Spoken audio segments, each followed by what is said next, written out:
께서 보실 하나님의 말씀은 골로새서 2장 6절로 10절 말씀입니다. 신약 성경 326쪽 정도에 있겠습니다. 326쪽 정도에 골로새서 2장 6절로 10절 다 찾으신 줄 알고 교독으로 제가 먼저 6절 읽겠습니다. 그러므로 너희가 그리스도 예수를 주로 받았으니 그 안에서 행하되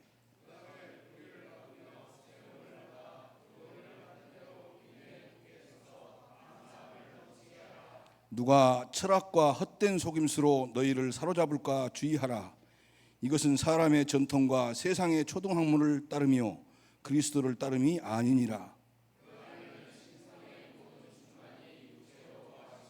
함께 보시겠습니다. 너희도 그 안에서 충만하여졌으니 그는 모든 통치자와 권세의 머리시라. 아멘. 조금 전에 함께 보신 말씀에 의지하셔서 이두숙 목사님 말씀 선포하실 때 크신 은혜의 시간 되시기 바랍니다. 이어서 나머지 모든 순서는 목사님들께서 하시고 축도까지 담임 목사님께서 하시겠습니다.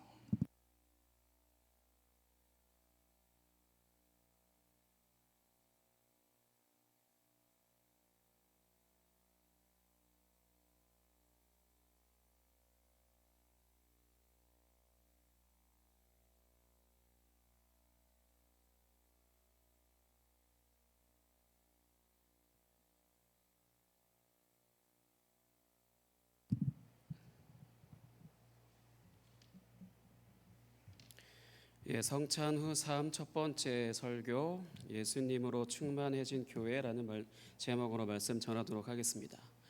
성경에 다양한 식사와 잔치 장면들이 기록되어져 있습니다.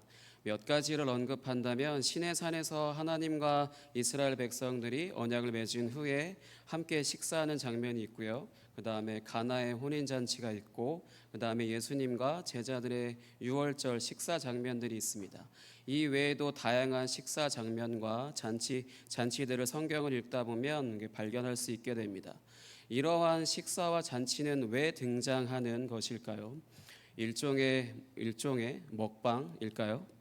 그것은 다름 아닌 하나님께서 충만하게 하시는 분이시고 또 하나님으로 충만한 것을 나타내기 위한 것이라고 할 수 있습니다. 이러한 잔치의 가장 최정점이 아마 바로 그 어린 양의 혼인 잔치일 것입니다. 우리는 오늘 오전에 다 같이 성찬식을 통하여서 서로 같은 음식과 같은 음료를 나누어 먹었습니다. 즉 성경이 계속해서 말씀하는 하나님께서 차려주신 식탁에 놓여있는 음식과 음료를 함께 먹고 즐기는 잔치상에 참여한 것이라고 할 수 있습니다. 여기에 놓여진 음식은 예수님의 살과 피이며 우리는 예수님을 먹고 마신 것입니다.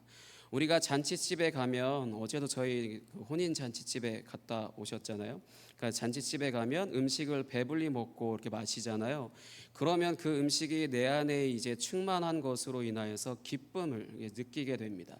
이처럼 우리가 성찬에 참여한다라는 것은 참된 양식과 참된 음료가 되신 예수 그리스도로 충만해진 것이라고 할 수 있습니다. 그러면 여러분들에게 질문 하나 하겠습니다. 오전에 다들 성찬에 참여하셨죠? 여러분들은 예수님으로 충만하십니까? 그러면 또 하나의 질문을 해드릴게요.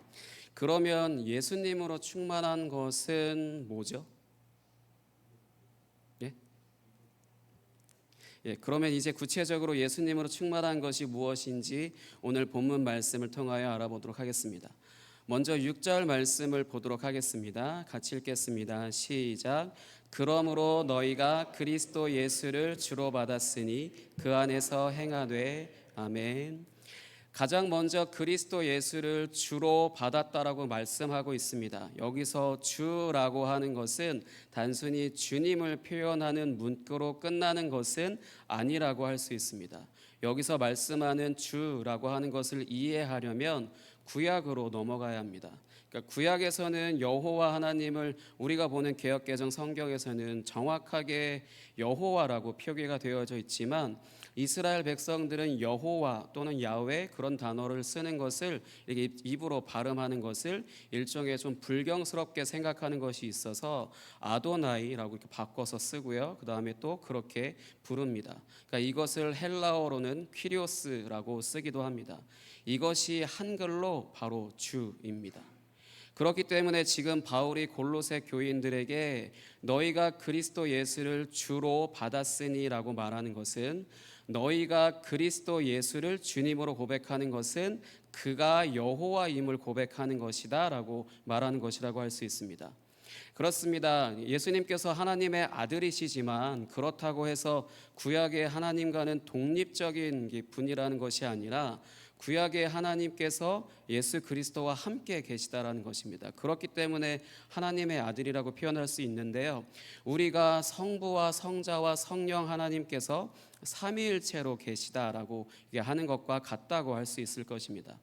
예수님께서는 이 세상에 사람의 몸으로 계실 때 늘 하나님 아버지와 함께 계셨습니다.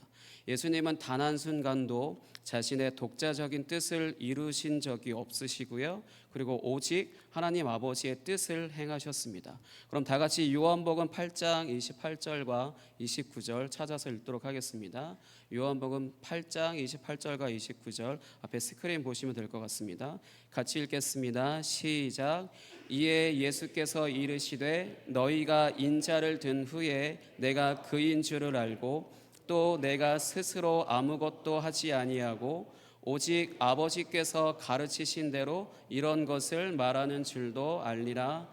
나를 보내신 이가 나와 함께 하시도다. 나는 항상 그가 기뻐하시는 일을 행함으로 나를 혼자 두지 아니하셨느니라.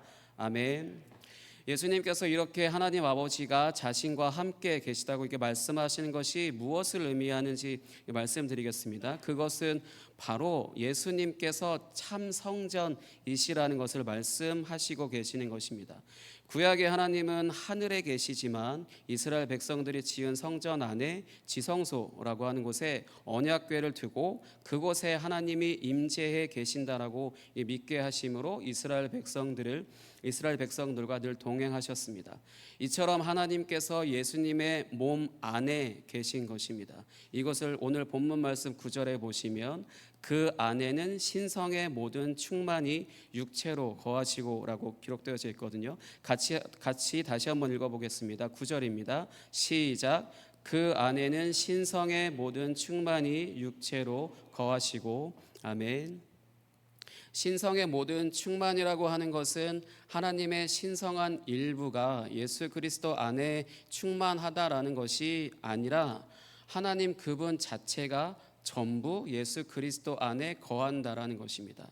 그래서 골로새서 2장 3절에서는 오늘 본문 말씀 앞쪽에 2장 3절에서는 그 안에는 지혜와 지식의 모든 보화가 감추어져 있느니라 이렇게 말씀할 수 있는 것입니다. 하나님 아버지께서 예수 그리스도 안에 하나님 아버지의 전부가 거하시기 때문에요. 그래서 사도 바울은 이렇게 구약의 하나님의 충만함이 육체로 거하시는 참 성전 되신 예수 그리스도를 주로 받았으니 이제 그 안에서 행하라라고 권면하는 것입니다. 그러면서 7절에서는 어떻게 그 안에서 행하시는지에 대해서 말씀합니다. 같이 읽겠습니다. 7절입니다. 시작.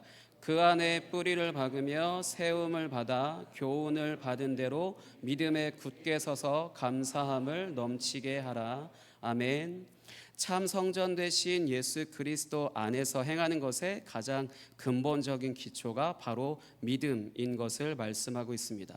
여기서 말씀하는 믿음은 아마도 성경 안에서 바울만이 사용하는 개념이라고 할 수 있는데, 바울은 믿음이라는 것을 어떻게 설명하냐면요, 믿음이라고 하는 것이 우리를 그리스도에게로 이끌고 가서 그리스도와 연합하게 한다는 것입니다.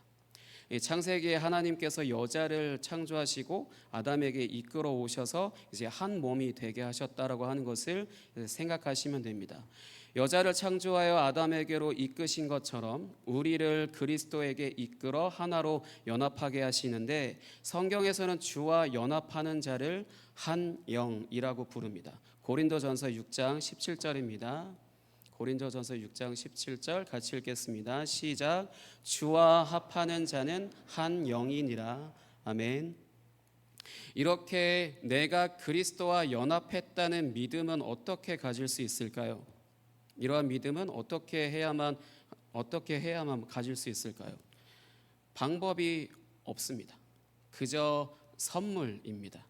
하나님께서 우리에게 믿음을 선물로 주셔야만 이러한 믿음을 가질 수 있는 것입니다.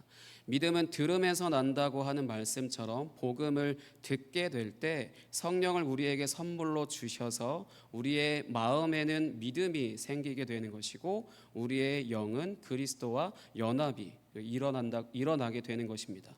그러면 이제 이렇게 그리스도와 연합했다는 믿음을 가진 사람들은 구체적으로 어떻게 되는 것일까요? 고린도전서 3장 16절입니다. 고린도전서 3장 16절 같이 읽겠습니다. 시작. 너희는 너희가 하나님의 성전인 것과 하나님의 성령이 너희 안에 계시는 것을 알지 못하느냐. 아멘. 신성의 충만이 육체로 거하시는 하나님의 충만하심이 육체로 거하시는 참성전과 연합하여 일종의 지성전과 같이 된 것입니다. 하나님의 충만하심이 육체로 거하시는 참성전이신 예수 그리스도와 연합하여서 그와 같은 하나님의 충만하심이 거하시는 성전이 된 것입니다. 이것이 어떻게 가능할까요? 그것은 바로 오늘 아까 찬양팀이 찬양했던 지존하신 주님 이름 앞에라고 찬양했던 것처럼 예수는 그리스도, 예수는 주, 하나님의 영으로 경배드리세요라고 했던 그 바로 예수님의 이름 때문입니다. 구약의 이스라엘 백성들이 아직 성전을 짓기 전에는 성소라고 하는 그 장소에서 하나님께서 그 하나님을 예배하라고 명령하셨습니다. 이 성소에 무엇이 있기 때문에 거기서 예배할 수 있냐라면은 언약궤가 그 안에 있기 때문이었거든요.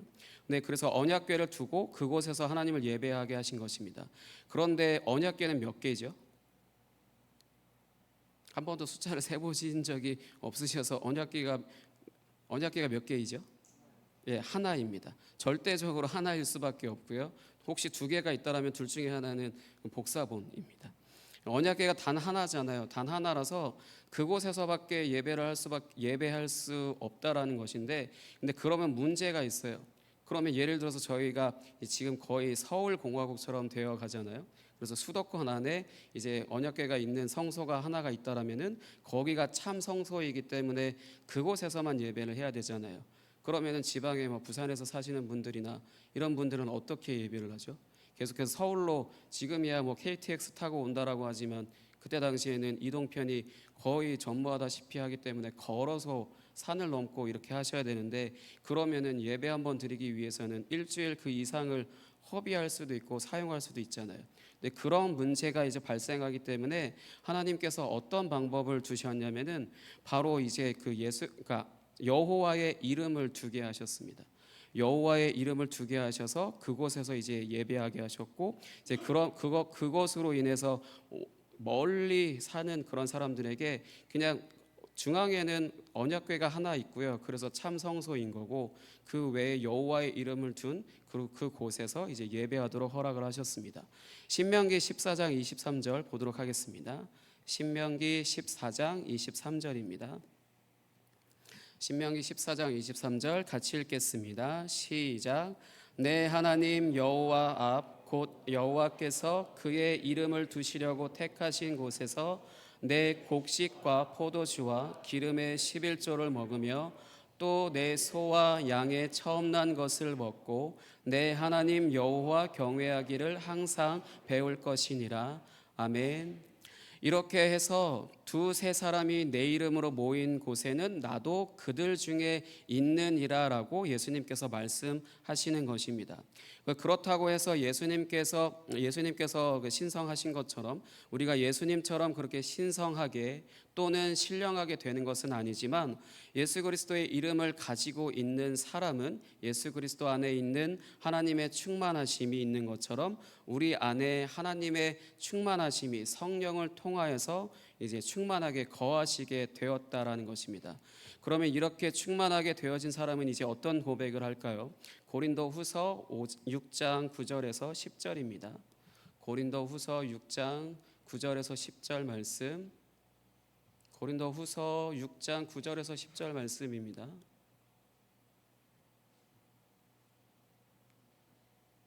고린도후서 6장 9절에서 10절 말씀 같이 읽겠습니다. 시작. 무명한 자 같으나 유명한 자요, 죽은 자 같으나 보라 우리가 살아 있고, 징계를 받는 자 같으나 죽임을 당하지 아니하고, 근심하는 자 같으나 항상 기뻐하고, 가난한 자 같으나 많은 사람을 부유하게 하고, 아무것도 없는 자 같으나 모든 것을 가진 자로다. 아멘. 성경은 이처럼 예수로 충만한 사람들을 무명한 자 같으나 유명하고, 죽은 자 같으나 살아 있으며, 죽임을 당하지 아니하고 항상 기뻐하고, 많은 사람을 부요하게 하고, 심지어는요 모든 것을 가졌다라고 말씀하십니다. 그러면 이쯤에서 질문이 하나 생기게 되는데요. 어떤 질문이냐면, 여러 가지 질문들이 생길 수 있겠지만, 나는 아닌 것 같은데, 또 한편으로는 예수님 잘 믿어도 아프고 병들고 외롭고 힘들던데, 뭐 이런 질문들이 들 수 있을 것입니다. 예수로 충만하다라는데 왜 그럴까요? 하나님의 모든 충만하심이 예수 그리스도의 몸에 거하고, 우리는 그분을 믿음으로 그 예수 그리스도와 연합하여서 한 몸이며 한 영이 되었는데, 왜 나의 삶은 아직도 가난하고 외롭고 힘겨울까요? 그러면 혹시 예수님으로 충만한 것이 그냥 잔치집에 가서 이렇게 특별한 행사에 참여하여서 차려진 음식을 배부르게 먹은 것으로 느껴지는 일종의 포만감 정도일까요? 잔치집을 떠나서 이제 집으로 돌아오면 이제 다시 끼니 걱정을 해야 되는 그런 상황으로 돌아오는 것처럼, 그냥 일종의 그렇게 특별한 행사 가운데 내가 많이 풍족하게 먹을 수 있었던 것으로 내 몸이 풍족함을 느끼고 이제 집으로 다시 돌아와서 이제 다시 끼니 걱정을 해야 되는 그 원점으로 다시 돌아오는 것일까요? 예수님으로 충만합니다라고 하는 그런 고백이 그저 일종의 멜랑콜리한 감정적인 것으로 그냥 끝나는 것일까요?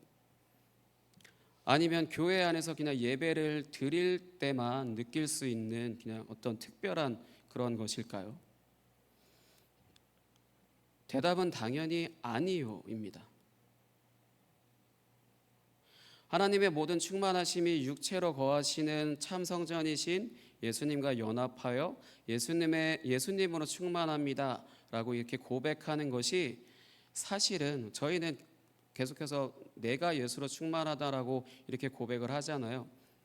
근데 이러한 고백이 사실은 개인적인 고백이 아닙니다. 물론 우리가 개인적으로 고백할 수 있죠. 그렇지만 예수 그리스도를 머리로 하고 그 몸의 각 지체로 붙어 있는 공동체적인 고백입니다. 이 예수님으로 충만합니다라고 하는 이 고백은 그냥 개인적인 어떤 감정적인 것이나 그냥 일시적인 마음에 그렇게 고백하는 것이 아니라, 그리고 그렇게 고백하는 것으로 끝나는 것도 아니고요. 그것만이 다가 아니라 예수 그리스도를 머리로 하고 그 몸의 각 지체로 붙어 있는 공동체적인 고백이어야 하고요. 그런 고백이 진짜 고백이라고 할 수 있습니다. 그렇기 때문에 혹시 경제적인 어려움으로 또는 질병으로 아니면 외로움으로 인해서 누군가 힘들어하고 있다라면은 죄송합니다만 공동체가 예수로 충만하지는 않은 것이라고 할 수 있습니다. 성경에 가장 먼저 성전으로서 살아가게 된 사람들의 이야기가 사도행전 2장에 기록되어져 있죠. 그렇게 가장 먼저 성전으로서 살아가게 된 예수님의 제자들은 다들 아시겠지만 서로의 것을 나누며 살았습니다. 어떻게 그럴 수 있을까요? 내가 열심히 일해서 번 피 같은 돈이고 나의 전부라고 할 수 있는데 그것을 어떻게 서로 나눌 수 있을까요? 어떤 강제적인 어떤 법이나 그런 것들이 있었다라면은 이해할 수 있죠. 왜냐하면 그렇게 하지 않으면 나의 신변에 위협이 갈 수 있으니까 그렇게 할 수 있는데, 성경을 읽어보시면 아시겠지만 자원에서 나누었습니다. 자신의 것을. 어떻게 그렇게 할 수 있었을까요? 이것을 그냥 인간적인 부분에 의해서 강요한다면 그것은 그냥 또 하나의 율법이 되겠지만, 하나님의 모든 충만하심이 육체로 거하시는 참 성전이신 예수 그리스도와 연합하여 모든 것을 가진 자로, 그러니까 고린도후서 6장 10절 말씀에 모든 것을 가진 자로 이 새로워진 제자들은 예수 그리스도의 몸에 붙어 있는 다른 지체의 연약함을 피부로 느끼게 되기 때문에 자연스럽게 자신의 것으로 그 연약한 지체를 섬기게 된 것입니다. 자신의 성전이기 때문에 하나님의 충만하심이 거하는 그 예수 그리스도와 연합한 사람들로 일종의 지성전이 되었다라는 것은 예수님의 그 충만하심과 동일하게, 물론 그분처럼 신성하고 신령하게 되는 것은 아니지만 그분 안에 하나님의 충만하심이 거한 것처럼 내 안에도 하나님의 충만하심이 거하기 때문에 내가 모든 것을 가진 자로 자신의 정체성을 알고 있다라는 것이죠. 그렇기 때문에 자기가 예를 들어서 돈이 지금 내가 얼마 있고 뭐가 있고 그런 것들로 인해서 내가 모든 것을 가졌다라고 그런 기준을 삼은 게 아니라 내 안에 주님이 가득하시다는 것을 믿기 때문에 자신에게 있는 그것이 자신에게 있어서 모든 것을 하나님께서 다 주신 것으로 그렇게 믿고 그래서 늘 풍족하고 충만한 마음으로 그렇게 살고 있으면서 다른 지체들을 보면서 그들의 연약함을 보고 내가 내 것으로 무엇을 섬길 수 있는 것 있을지 그런 고민들을 하게 되고, 그러면서 내 것을 자연스럽게 공동체를 위해서 내놓게 되고, 그래서 서로의 물건을 통용하게 되는 것이죠. 그렇기 때문에 그 안에서는 그 부분에 있어서 자신의 것을 그냥 흔쾌히 나눌 수 있는 것입니다. 오늘날처럼 자본주의 이 사회에서 어떤 자본이라는 것이 자기 스스로 벌어서 먹고 살고 하잖아요. 그런 부분에 있어서 나만 하는 것이 아니라 내 것으로 다른 사람의 연약함을 이제 섬길 수 있게 된 것입니다. 왜냐하면 내가 모든 것을 가진 자이기 때문이에요. 내 손에 뭔가 있는 것은 아니지만 그 부분에 있어서 내 마음 안에 이미 내가 예수 그리스도로 연합한 자로 내 안에서 내가 성전이 되었기 때문에 하나님의 충만한 것이 내 안에 거하고 계시다라는 거죠. 그렇기 때문에 하나님께서 나에게 주신 것들을 나는 모든 것을 다 가진 자로 이렇게 여기게 되는 것입니다. 그 부분에 있어서 그렇기 때문에 그 사도행전에 기록된 그 제자들의 그런 나눔을 할 수 있는 것들은 그 제자들 개개인이 모든 것을 가진 자라는 것을 본인들이 알았다라는 거죠. 그렇기 때문에 없는 자들을 보고 나눌 수 있게 되고, 아픈 자들을 섬길 수 있게 되고, 연약한 자들을 돌볼 수 있게 된 것입니다. 그 부분에 있어서 자신이 모든 것을 가진 자로 알았기 때문에 가능한 것입니다. 오늘날 우리 각 사람이 가진 달란트가 다 다르고 하나님이 주신 은사가 다르고, 그리고 개인이 경험하는 하나님의 은혜도 서로 다 다르잖아요. 그 달란트도 은사도 은혜도 사실은 개인을 위한 것이라기보다는 공동체를 위해서 주신 것입니다. 물론 개인이 그것을 경험하는 것은 맞습니다. 그렇지만 그것이 개인의 소유물이나 개인의 자랑거리가 아니라 경제적으로 어렵고, 그다음에 심리적으로 불안하고, 그다음에 몸에 질병이 있거나 그래서 연약하고, 그리고 믿음이 연약한 자들을 세우기 위한 그런 목적으로 주신 것입니다. 개개인이 다 경험하는 그런 은혜들은 내가 하나님 앞에 이러한 것을 받았다, 나는 이런 것을 경험해봤다, 나는 이러한 은혜를 하나님께 받는 사람이다 라고 하는 이런 자랑을 하는 것이 아니라 나에게 주신 그 은혜가 누군가에게, 연약한 자에게, 힘든 자에게, 아픈 자들을 섬기기 위해서 주신 거라는 겁니다. 그것이 은혜라 하더라도요, 은사라고 하더라도, 그것이 어떤 달란트라 하더라도 그것으로 나의 커리어를 자랑하고 나의 가진 것, 나의 소유를 자랑하는 것이 아니라 연약하고 없고 아프고 힘든 자들을 섬기라고 주신 것입니다. 바베트의 만찬이라는 책이 있습니다. 책 한 권의 내용을 소개하겠습니다. 이 책의 이 바베트의 만찬이라는 책에는 바베트라고 하는 한 여인이 어느 그 두 자매의 집에 얹혀 살게 되었습니다. 어느 날 이 바베트라고 하는 여인이 복권에 당첨이 됐어요. 그래서 1만 프랑이라는 거금을 받게 되었습니다. 만약 여러분들이라면 1억 원을 당첨되셨다면 무엇을 하고 싶으세요? 아마도 복권은 불경한 거야라고 해서 양보하시겠죠?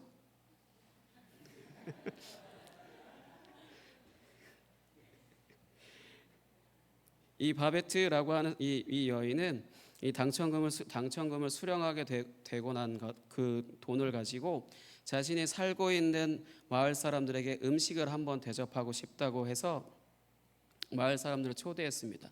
자신이 얹혀 살고 있는 그 두 자매에게 허락을 받아서 그 집에서 이제 그 마을 사람들을 초대해서 음식 대접을 하기 위해서 그렇게 초대를 했습니다. 여기에 초대된 사람들은 그 마을 사람들은 거의 대부분 다 루터교 신자들이었다라고 해요. 근데 이 루터교 신자들이 그 당시 마을에서 계속 오래도록 자신을 그 목양해온 그 목사님이 돌아가신 이후에 그 전에는 신앙생활을 잘했지만 이후에는 이제 신앙생활은 계속해서 이어가고 있었지만 관계가 서로 그렇게 좋지 않았다라고 합니다. 그래서 근데 일단 만찬에는 초대를 받았으니까 무례하게 거절할 수는 없으니까 이제 참여는 하기로 했어요. 근데 서로 이제 작당을 하는 거죠. 우리 가서 그러니까 서로 이제 껄끄러운 사이니까 우리 가서 그냥 먹기만 하자. 아무 말 서로 대화하지 말고 초대받은 자리에 가서 그냥 먹기만 하자. 아무 말도 하지 말고 그냥 먹기만 하자. 그리고 또 심지어 혹시나 너무 맛있어도 내색하지 말자. 이렇게 서로 다들 작당을 했다고 합니다. 그러나 바베트의 정체가 뭐였냐면 인류 요리사였습니다.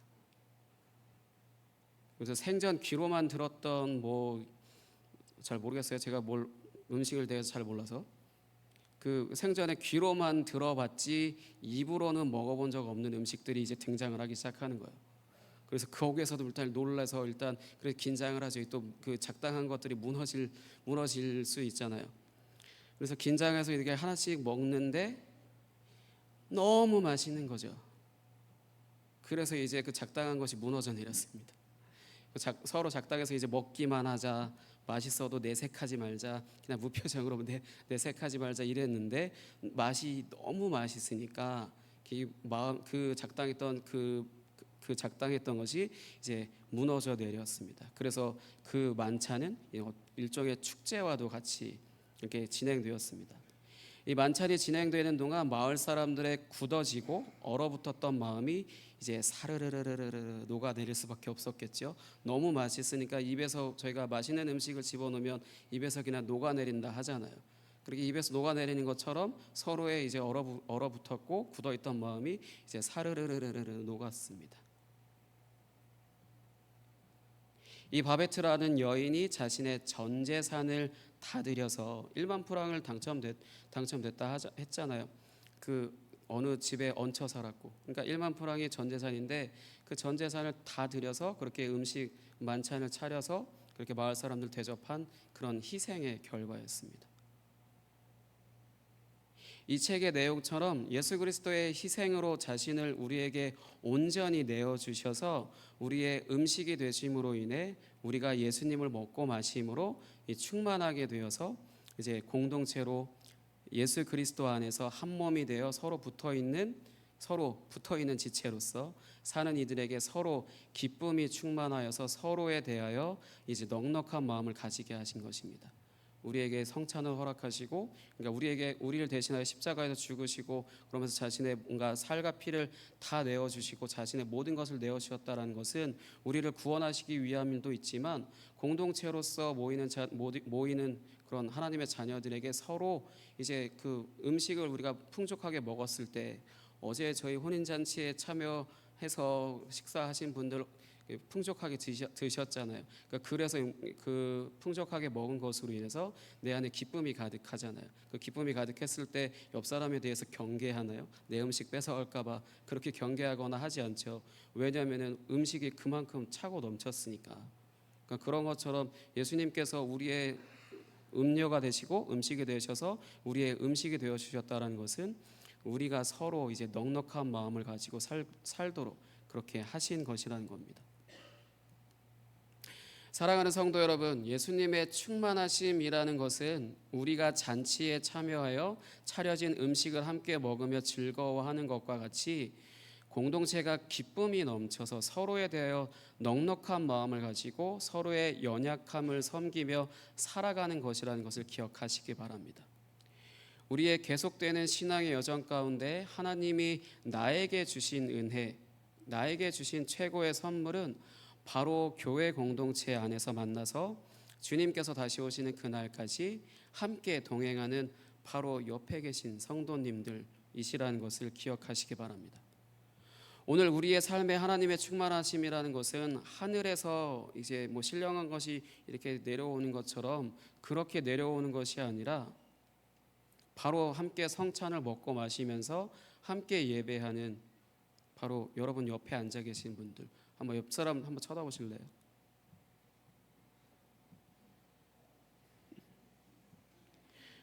바로 그 옆 사람을 통해서 오신다라는 것을 기억하시기 바랍니다. 하나님으로부터 어떤 신령한 것을 내가 받았다 하더라도 내가 받은 그 은혜를 내 옆 사람을 위해서 쓰는 것이고요. 그 다음에 이 옆에 계신 분들이 경험하는 그 은혜나 그런 것들이 우리 교회 안에서 공동체를 올바르게 세워가는 데 있어서 그런 목적이 있어서 주신 것이라는 겁니다. 그렇기 때문에 하나님의 충만하심을 내가 나 혼자만 경험하는 것이 아니라 내 옆 사람과 같이 경험하는 것이고요. 내가 혹시나 경험하지 못한다라면은 내 옆 사람을 통해서 경험한다라는 것입니다. 내가 하나님과의 그냥 1대1로 하나님께서 나에게 무언가를 주시기 위해서 나무 뿌리 뽑을 만큼 기도, 예전에 그렇게 기도했다고 하잖아요. 그렇게 기도해서 무언가 특별한 것을 얻어내고 그렇게 하는 것이 아니라, 그래서 내가 아니면 내가 열심히 무언가를 해서 하나님께 복을 받아서 내가 잘 먹고 잘 살게 되는 것이 아니라 내 옆에 있는 그 사람이 지금은 나에게 별로 도움이 되는 것 같지도 않고 아니면 별로 그렇게 중요하게 생각하지 않았지만 나의 삶의 가장 중요한 순간에 나의 그 옆에 있는 사람이 나에게 중요한 일들을 돕기도 하고요. 내가 연약해졌을 때 나의 옆 사람이 나를 도와주기도 하고, 내가 어려워졌을 때 그 옆에 계신 성도님들이 서로 돕기도 하고요. 반대로 내가 가진 것들로 인해서 그들을 섬기기도 하고요. 이렇게 하나님의 충만하심이 오늘날 우리 가운데 부어진다라는 것입니다. 그 부분에 있어서 우리가 예수님을 먹고 마심으로 인해서 충만함을 경험하는 그 충만함, 그래서 예수님으로 충만해진 교회라고 하는 것은 성도들끼리 서로 기쁨으로 서로 섬기며 서로 사랑하는 그 관계 안에서 온다라는 것을 기억하시기 바랍니다. 그럼 이 시간 함께 찬양하고 기도하도록 하겠습니다. 아까 찬양팀께서 찬양하셨던 그 성도의 노래, 우리가 예수 그리스도로 충만하여 새로워진 정체성에 대하여 함께 찬양하도록 하겠습니다.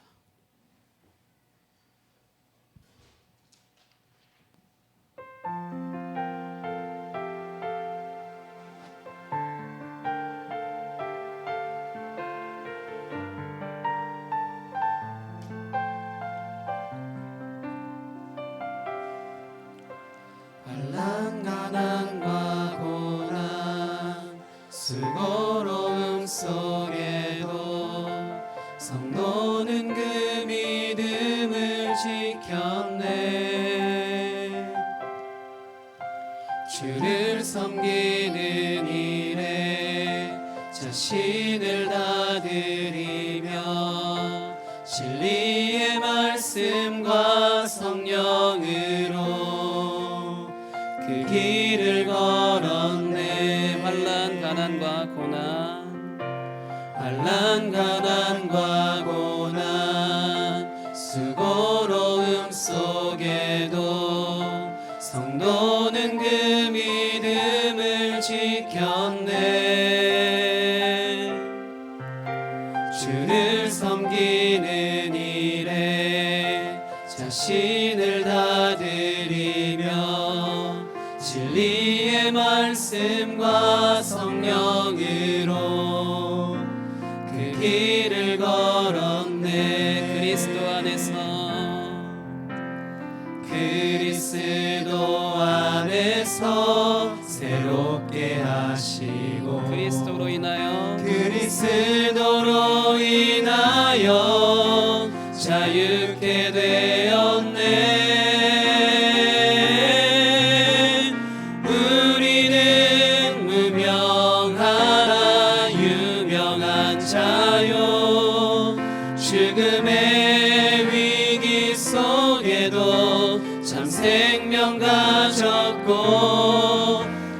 근심하나 기뻐하며 가난하나 다른 일을 부욕해 하는 자로다.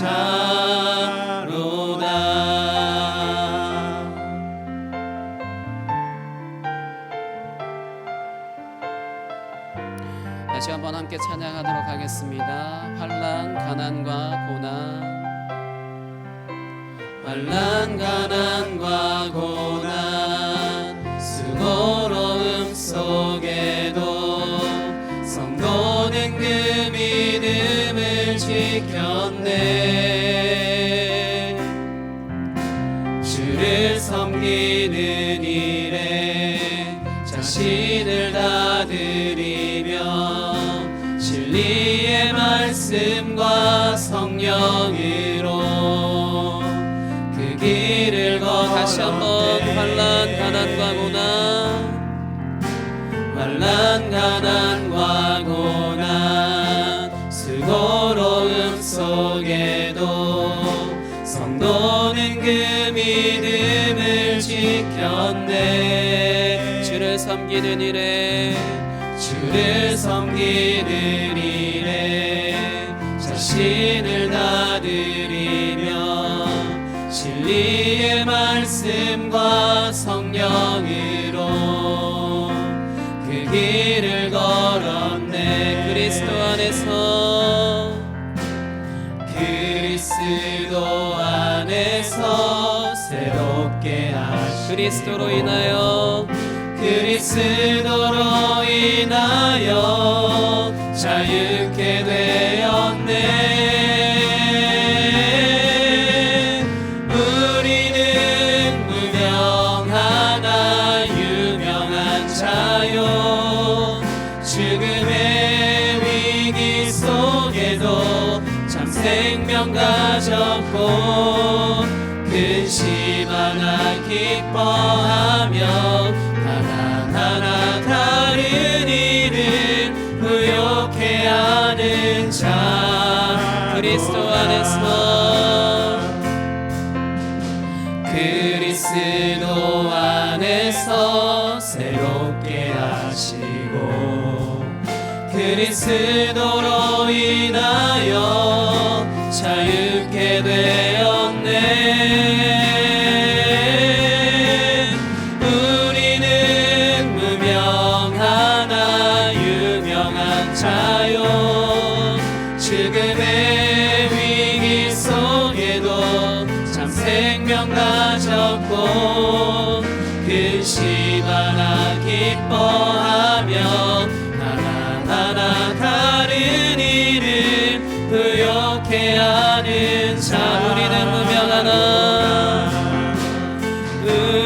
우리는 무명하나 유명한 자요. 죽음의 위기 속에도 참 생명 가졌고 근심하나 기뻐하며 하나하나 다른 일을 부욕해 하는 우리는 무명하나 우리는 무명하나 유명한 자요. 죽음의 위기 속에도 참 생명 가졌고 근심하나 기뻐하며 하나하나 다른 일을 부욕해 하는 자. 한 번 더 우리는 무명하나 우리는 무명하나 유명한 자요.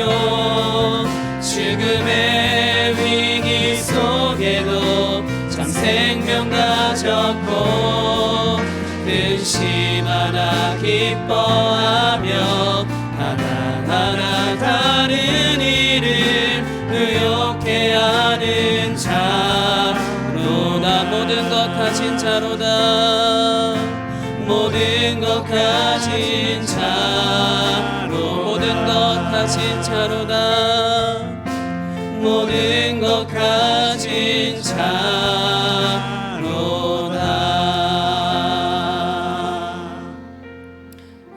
시간에 함께 찬양하겠습니다. 이 찬양의 가사처럼 우리는 예수 그리스도로 인하여 모든 것을 가진 자입니다. 이런 충만함이 건강한 사람은 그렇지 못하는 사람을 섬기고, 있는 사람들은 없는 사람을 섬기고, 믿음이 강한 사람들은 믿음이 연약한 자들을 섬기는 것으로 나타난다는 것을 기억하시기 바랍니다. 그래서 예수님으로 충만하고 예수님으로 충분합니다 라고 고백할 수 있는 것입니다. 이 시간 함께 기도하겠습니다. 하나님, 예수 그리스도 안에 있는 하나님의 충만하심으로 나를 채우시고 그리고 우리 교회를 가득 채워주시옵소서. 이 시간 주여 한번 외치고 통성으로 기도하겠습니다. 주여!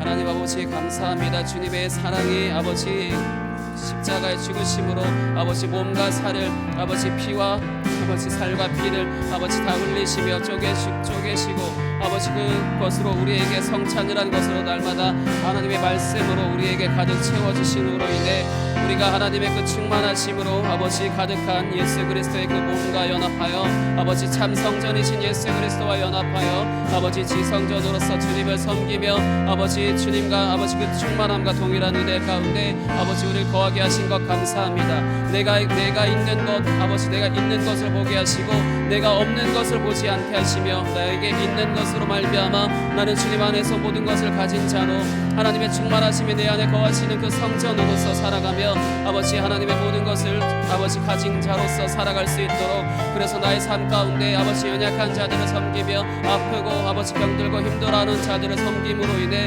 하나님의 충만하심을 드러낼 수 있도록 인도하여 주시옵소서.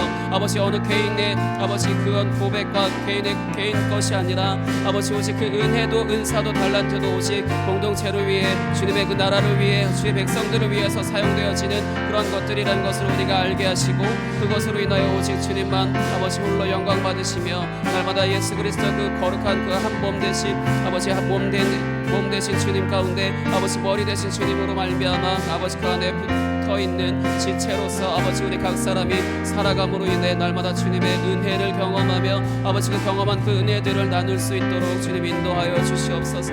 나만 보는 것이 아니라 아버지 옆 사람과 함께 동행하며 나아갈 수 있도록 주님 인도하여 주시옵소서. 주님 감사합니다.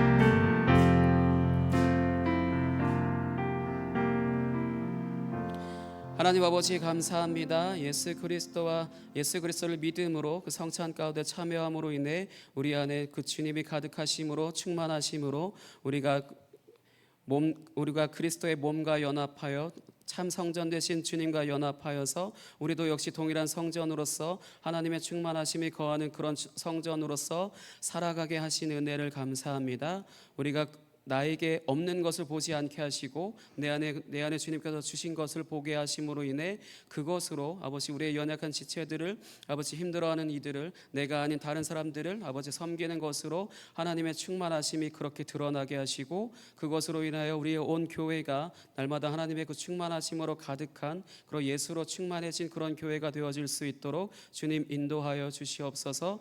하나님께서 주시는 그 은혜와 은사와 달란트 그 모든 것들이 아버지 나를 위한 것이 아니라 주님의 몸된 교회를 위한 것이라는 것을 우리가 기억하고 아버지 서로가 서로에게 필요성과 아버지 서로가 서로를 의지하며 예수 그리스도 안에서 아버지 하나 되어져 날마다 지어져 갈 수 있도록 주님 인도하여 주시옵소서. 그렇게 행하실 주님을 찬양합니다. 오직 주님만 홀로 영광 받아 주시옵소서. 감사합니다. 살아계신 예수 그리스도의 이름으로 기도하였습니다. 아멘.